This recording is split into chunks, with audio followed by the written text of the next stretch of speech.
creature emerges from the Ice Age fog. 1 million years ago, massive-jawed wolves stalked Earth's megafauna across Siberia and Alaska. They were bone crackers, apex hunters, perfectly designed for a dying world. By 406,500 years ago, modern gray wolves had evolved across Eurasia and North America. 36 wild subspecies would eventually span 2 continents. Each adapted, each lethal, each family-bound. They hunt in nuclear families, mated pairs with offspring, cooperating with intelligence no other canid matches. A single wolf or pair kills more than large packs. Strategic, efficient, unstoppable. Then humans arrived.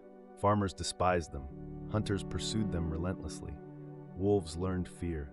They retreated into wilderness, away from people, avoiding the very creatures destroying them. Today, 200,000 to 250,000 wild wolves survive globally. They're rated least concern by science. Yet humans still fear them, though rabies, not predation, causes most recorded attacks. After surviving ice ages, megafauna extinction, and centuries of human warfare, would wolves still exist without wilderness, or were they never really hunters of humans at all?